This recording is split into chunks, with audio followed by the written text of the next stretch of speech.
Welcome to dreamy days diaries. Thank you so much ಈ ವಿಡಿಯೋನ click ಮಾಡಿ ನೋಡ್ತಾ ಇರೋದಕ್ಕೆ. ಇವತ್ತಿನ ದಿನ ಹೇಗಿದೆ ಅಂತ ತೋರಿಸ್ತೀನಿ. ನನಗೆ ಇವಾಗ ಆಲ್ರೆಡಿ ಟೈಮ್ ಆಗಿದೆ. ನೋಡಿ, ಟೈಮ್ ಆಲ್ರೆಡಿ 8:20. ನಾನು ಕರೆಕ್ಟಾಗಿ 8:30 ಕಾಲೇಜಲ್ಲಿರಬೇಕು. ಆದರೆ ಇಲ್ಲೇ 8:20 ಆಗೋಯ್ತು. ಪರವಾಗಿಲ್ಲ, ಏನು ಮಾಡೋಕ್ಕಾಗಲ್ಲ. ಬೇಗ ಫಾಸ್ಟಾಗಿ ಬಸ್ ಸ್ಟ್ಯಾಂಡ್ಗೆ ಹೋಗೋಣ. ಬಸ್ ಸ್ಟ್ಯಾಂಡಿಗೆ ಬಂದು ಬಸ್ಸು ಹತ್ತಿದೆ. ಬಸ್ಸಿನ ಸಿಕ್ತು, ಆದರೆ ಬಸ್ಸಿನ ಆಗಿಲ್ಲ. ಸೊ ಅದಕ್ಕೆ ಇವಾಗ ವೆಯ್ಟ್ ಮಾಡ್ತಾಯಿದ್ದೀನಿ. ಬಸ್ ಹೆಂಗೋ ಮೂವ್ ಆಯಿತು. ಫೈನಲಿ ಕಾಲೇಜ್ಗೆ ಹೋಗ್ತೀನಿ. ಕಾಲೇಜಿಗೆ ಬಂದರು, ಎಲ್ಲಿಗೆ ಹೋದ್ರು.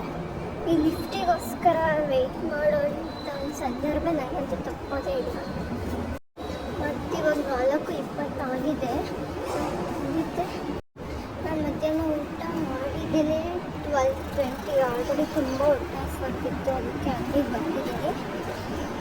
ಇವಾಗ ಒಂದು ಆರೆಂಜ್ ಜ್ಯೂಸ್ ತೊಗೊಂಡು ಕುಡಿತಾಯಿದ್ದೀನಿ. ಕುಡಿದ್ಬಿಟ್ಟು ಬಂದೆ. ನೋಡಿ, ಟ್ರಾಫಿಕ್ಕು.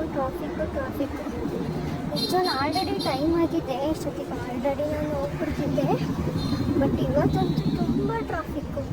ಯಾಕೆ ಇಷ್ಟೊಂದು ಟ್ರಾಫಿಕ್ ಅಂತ ಗೊತ್ತೇ ಇಲ್ಲ. ನಿಜವಾಗ್ಲೂ ಬ್ಯಾಂಗ್ಳೂರಲ್ಲಿ ಇರೋರಂತೂ ನಿಜವಾಗ್ಲೂ ಟ್ರಾಫಿಕಲ್ಲೇ ಅರ್ಧ ಜೀವನ ಕಳೆದೋಗ್ಬಿಡ್ತಾರೆ. ಬಸ್ ಸ್ಟ್ಯಾಂಡ್ಗೆ ಬಸ್ ನೋಡೋಕ್ಕೆ ಬಂದರೆ ಟ್ರಾಫಿಕ್ಗೆ, ಎಲ್ಲ ಕಡೆ ಟ್ರಾಫಿಕ್ಕು. ಹಂಗೆ ಹೋಗಲಿ ಅಂತ ಅಂದ್ಕೊಂಡು ಬರ್ತಾಯಿದ್ದೆ. ಅಷ್ಟು ತುಂಬ ದಿನದಿಂದ ಜೋಳ ತಿನ್ನಬೇಕಂತ ಆಸೆ ಇತ್ತು.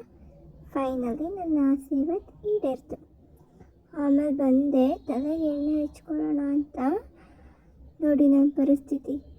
ಈ ವಿಂಟರ್ ಸೀಸನಲ್ಲಿ ಎಣ್ಣೆದು ತುಂಬ ಗಟ್ಟಿ ಆಗಿಬಿಟ್ಟಿದೆ. ಸೊ ಅದಕ್ಕೆ ಕಾಯಿಸ್ಕೊಂಡು ಹಚ್ಕೊಂಡೆ.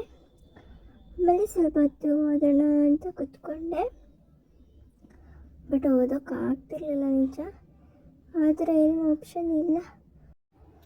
6 ಕಂಟ್ರೋಲ್ ಮಾಡ್ಕೊಂಡು ಸುಮ್ಮನೆ ಓದ್ತಾ ಇದ್ದೆ. ಹಂಗೆ ಮಧ್ಯೆ ನೀರು ಕುಡಿತಾ ಇದ್ದೆ. ಓದಿದ್ದಂತೂ ತಲೆಗೆ ಹೋಗ್ತಿರ್ಲಿಲ್ಲ ಕರೆಕ್ಟಾಗಿ. ಬಟ್ ನೀರು ಮಾತ್ರ ಬೇಗ ಖಾಲಿ ಮಾಡಿ ಇಡ್ತಿದ್ದೆ. ಹಂಗೂ ಹಸಿವು ತಡೆಯೋಕ್ಕಾಗಲ್ಲ ಅಂತ ಒಂದು ಬಿಸ್ಕೆಟ್ ತೊಗೊಂಡು ತಿಂತಾಯಿದ್ದೀನಿ. ಇದಂತೂ ನನ್ನ ಚೈಲ್ಡ್ಹುಡ್ ಅಂದರೆ ಚಿಕ್ಕ ವಯಸ್ಸಿಂದ ತುಂಬ ಇಷ್ಟ ಆಗಿರೋಂಥ ಬಿಸ್ಕೆಟು. ಆಮೇಲೆ ನನ್ನ ಫ್ರೆಂಡ್ ಹಂಗೆ ಫ್ರೂಟ್ಸ್ ಕೊಟ್ಟರು, ಅದನ್ನು ತಿಂದೆ. ಅದಾದಮೇಲೆ ಇತ್ತು ಅದರ ನೆಕ್ಸ್ಟ್ ಡೇ ಕಂಟಿನ್ಯೂಷನ್ ವ್ಲಾಗು. ಬರಬೇಕಾದ್ರೆ ಬಿಸಿಲು ತುಂಬ ಚೆನ್ನಾಗಿ, ಅದಕ್ಕೋಸ್ಕರನೇ ವೀಡಿಯೋ ಮಾಡ್ಕೊಳ್ಳೋಣ ಅಂತ ಮಾಡಿಕೊಂಡೆ. ನಿಜ ತುಂಬ ಚೆನ್ನಾಗಿ ಕಾಣ್ತಿತ್ತು. ನನಗಂತೂ ತುಂಬ ಇಷ್ಟ ಆಯಿತು. ಅದಾದಮೇಲೆ ಮಸಾಲೆ ಪುರಿ ತಿನ್ಕೊಂಬರೋಣ ಅಂತ ಹೋದ್ವಿ. ಮಸಾಲೆ ಪುರಿನೇ ತಿಂದೆ. ಮತ್ತೆ ಯಾಕೋ ದಹಿ ಪುರಿ ತಿನ್ನಂಗಾಯಿತು. ತಿನ್ನೋಣ ಅಂತ ಹೋದರೆ ನಿಜವಾಗ್ಲೂ ಅದು ದಹಿ ಪುರಿನ ಮೊಸರು ಪುರಿನ ಗೊತ್ತಾಗಲಿಲ್ಲ. ಆ ಥರ ಇತ್ತು. ನಿಜವಾಗ್ಲೂ ತುಂಬ ಆಸೆಯಿಂದ ತಗೊಂಡೆ. ಆದರೆ ಲೈಫಲ್ಲೇ ತಿನ್ನಬಾರ್ದು ಅಂತ ಅನ್ನಿಸ್ಬಿಡ್ತು. ಪ್ಲೀಸ್ ಯಾರ್ಯಾರು ಸಬ್ಸ್ಕ್ರೈಬ್ ಆಗಿಲ್ಲ ಸಬ್ಸ್ಕ್ರೈಬ್ ಮಾಡ್ಕೊಂಡು ವಿಡಿಯೋ ನೋಡಿ ಈ ಪುಟ್ಟ ಚಾನಲ್ಗೆ ಸಪೋರ್ಟ್ ಮಾಡಿ.